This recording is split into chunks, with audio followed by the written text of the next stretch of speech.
ਮੁਸੱਵਰ ਦੀ ਕਿਸੇ ਤਸਵੀਰ ਪਿੱਛੇ ਹੁੰਦੀ ਆ ਮਿਹਨਤ ਸਾਲਾਂ ਦੀ। ਆ ਹੱਕ ਲਈ ਜਿਹੜੇ ਕੀਤੇ ਜਾਂਦੇ, ਕੀਮਤ ਪੈਂਦੀ ਆ ਉਹਨਾਂ ਸਵਾਲਾਂ ਦੀ। ਤੇ ਜਿਹੜੇ ਪਿਆਰ 'ਚ ਦਿੱਤੇ ਜਾਂਦੇ ਆ, ਹੁੰਦੀ ਕਦਰ ਵਾ ਉਹਨਾਂ ਰੁਮਾਲਾਂ ਦੀ। ਸਪੇਨ ਦਾ ਯਕਾਸੂ ਇੱਕ ਮੁਸੱਵਰ ਹੋਇਆ। ਉਹਦੀ ਪੇਂਟਿੰਗਸ ਜਿਹੜੀ ਉਹ ਬਣਾ ਦਿੰਦਾ ਸੀ, ਜਿਹੜੀ ਤਸਵੀਰ ਬਣਾ ਦਿੰਦਾ ਸੀ, ਜਿਹੜੀ ਸ਼ੈ ਵੀ ਉਹ ਕਾਗਜ਼ ਤੇ ਨਕਸ਼ ਕਰ ਦਿੰਦਾ ਸੀ, ਉਹਦੀ ਕੀਮਤ ਲੱਖਾਂ ਕਰੋੜਾਂ 'ਚ ਚਲੀ ਜਾਂਦੀ ਸੀ। ਉਹਦੀ ਪੇਂਟਿੰਗਸ ਦੀ ਜਦੋਂ ਨਮਾਇਸ਼ ਲੱਗਦੀ ਸੀ ਤੇ ਉਹ ਲੱਖਾਂ ਕਰੋੜਾਂ ਦੀ ਨਮਾਇਸ਼ ਹੁੰਦੀ ਸੀ। ਐਵੇਂ ਨਮਾਇਸ਼ ਨਹੀਂ ਸੀ ਹੁੰਦੀ, ਕਿਉਂਕਿ ਕੁਦਰਤ ਨੇ ਉਹਦੇ ਹੱਥ ਵਿੱਚ ਕਾਰਾਗਰੀ ਹੀ ਐਸੀ ਰੱਖੀ ਸੀ ਕਿ ਉਹ ਮੁਸੱਵਰੀ ਐਸੀ ਕਰਦਾ ਸੀ ਕਿ ਤਸਵੀਰਾਂ ਬੋਲਣ ਡੈ ਪੈਂਦੀਆਂ ਸੀ। ਜਿਹੜੀ ਸ਼ੈ ਉਹ ਬਣਾ ਦਿੰਦਾ ਸੀ ਉਹਨੂੰ ਜ਼ਬਾਨ ਲੱਗ ਜਾਂਦੀ ਸੀ। ਇੱਕ ਦਿਹਾੜੇ ਉਹ ਸੜਕ ਤੇ ਜਾ ਰਿਹਾ ਤੇ ਇੱਕ ਔਰਤ ਉਹਨੂੰ ਮਿਲੀ। ਉਹਨੇ ਉਹਨੂੰ ਪਛਾਣ ਲਿਆ ਕਿ ਯਕਾਸੂ ਆ, ਤੇ ਉਹਨੂੰ ਉਹ ਕਹਿਣ ਲੱਗੀ, ਸਵਾਲ ਉਹਨੇ ਦਾਗ ਦਿੱਤਾ ਕਿ ਯਕਾਸੂ ਮੈਨੂੰ ਇੱਕ ਪੇਂਟਿੰਗ ਬਣਾ ਦੇ, ਇੱਕ ਤਸਵੀਰ ਚਾਹੀਦੀ ਆ। ਜਦੋਂ ਉਹਨੇ ਤਸਵੀਰ ਦਾ ਜ਼ਿਕਰ ਕੀਤਾ ਤੇ ਯਕਾਸੂ ਨੇ ਕਿਹਾ ਕਿ ਇਸ ਟਾਈਮ ਮੇਰੇ ਕੋਲ ਔਜ਼ਾਰ ਤੇ ਹੈ ਕੋਈ ਨਹੀਂ, ਤੂੰ ਸ਼ਾਮ ਨੂੰ ਮੇਰੀ ਰਿਹਾਇਸ਼ਗਾਹ ਤੇ ਆ ਤੇ ਮੈਂ ਬਣਾ ਦਾਂਗਾ।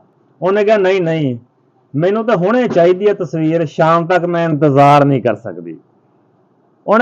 ਜਦੋਂ ਉਹਨੇ ਅਸਰਾਰ ਕੀਤਾ, ਉਹਨੇ ਆਪਣੀ ਜੇਬ ਚੋਂ ਕਾਗਜ਼ ਕੱਢਿਆ ਤੇ ਇੱਕ ਕਲਮ ਕੱਢਿਆ ਤੇ 10 ਮਿੰਟਾਂ 'ਚ ਉਹਨੇ ਇੱਕ ਤਸਵੀਰ ਬਣਾ ਕੇ ਉਹਨੂੰ ਫੜਾ ਦਿੱਤੀ। ਤੇ ਉਹਨੇ ਆਖਿਆ, ਲੈ ਇਹਦੀ ਕੀਮਤ $1 ਮਿਲੀਅਨ ਹੋਏਗੀ। ਉਹ ਬੜੀ ਹੈਰਾਨ ਹੋਈ ਕਿ ਮੈਨੂੰ ਬੇਵਕੂਫ ਬਣਾਇਆ ਯਕਾਸੂ ਨੇ। ਫਿਰ ਵੀ ਉਹ ਜਦੋਂ ਤੱਕ ਉਹਨੇ ਤਸਵੀਰ ਫੜੀ ਲੈ ਕੇ ਘਰੇ ਆ ਗਈ, ਲੇਕਿਨ ਅਗਲੇ ਦਿਨ ਉਹ ਬਾਜ਼ਾਰ 'ਚ ਗਈ। ਜਾ ਕੇ ਉਹਨੇ ਉਹ ਪੇਂਟਿੰਗ ਵਿਖਾਈ ਤੇ ਵਾਕਈ ਉਹਨਾਂ ਨੇ ਕਿਹਾ ਜੀ ਇਹਦੀ ਕੀਮਤ $1 ਮਿਲੀਅਨ ਤੱਕ ਆ। ਉਹ ਹੈਰਾਨਗੀ ਦੇ ਸਮੁੰਦਰ 'ਚ ਡੁੱਬ ਗਈ ਕਿ 10 ਮਿੰਟਾਂ ਦੀ ਮਿਹਨਤ ਦੀ ਕੀਮਤ $1 ਮਿਲੀਅਨ। ਉਹਨੇ ਦੁਬਾਰਾ ਯਕਾਸੂ ਨੂੰ ਲੱਭਿਆ ਤੇ ਜਾ ਕੇ ਕਹਿਣ ਲੱਗੀ ਕਿ ਤੂੰ ਮੈਨੂੰ ਆਪਣਾ ਸ਼ਾਗਿਰਦ ਬਣਾ ਲਾ, ਮੈਂ ਇਹ ਤਸਵੀਰ ਸਿੱਖਣਾ ਚਾਹੁੰਦੀ ਆ, ਇਹ ਫਨ ਸਿੱਖਣਾ ਚਾਹੁੰਦੀ ਆ। ਇਹ ਕਿਆ ਹੀ ਜਿਹੜਾ ਨਫਾ ਬਖਸ਼ ਕਾਰੋਬਾਰ ਆ ਕਿ 10 ਮਿੰਟਾਂ ਦੀ ਕੀਮਤ ਜਿਹੜੀ ਆ ਉਹ $1 ਮਿਲੀਅਨ ਆ, ਜਦੋਂ ਕਿ $1 ਮਿਲੀਅਨ ਕਮਾਉਣ ਵਾਸਤੇ ਸਾਰੀ ਜ਼ਿੰਦਗੀ ਚਾਹੀਦੀ ਆ। ਤੇ ਯਕਾਸੂ ਨੇ ਬੜਾ ਪਾਵਰਫੁਲ ਜਵਾਬ ਦਿੱਤਾ। ਮੇਰੇ ਦੇਸ਼ ਦੇ ਵਾਸੀਓ, ਇਹ ਜਵਾਬ ਸੁਣ ਲਓ ਯਕਾਸੂ ਨੇ ਕੀ ਆਖਿਆ।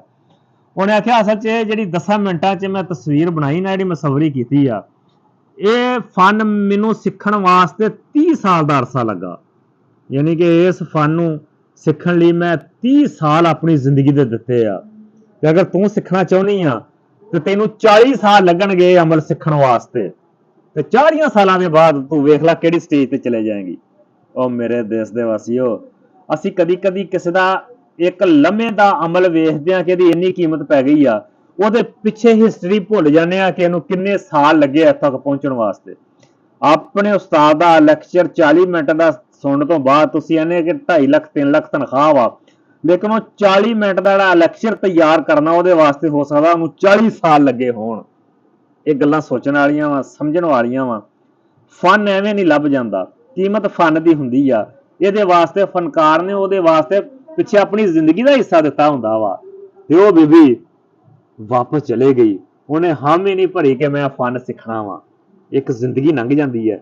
ਇਹ ਗੱਲਾਂ ਬਾਤਾਂ ਐਵੇਂ ਨਹੀਂ ਸਿੱਖ ਹੁੰਦੀਆਂ, ਇਹਨੂੰ ਜ਼ਿੰਦਗੀ ਦੇਣੀ ਪੈਂਦੀ ਹੈ।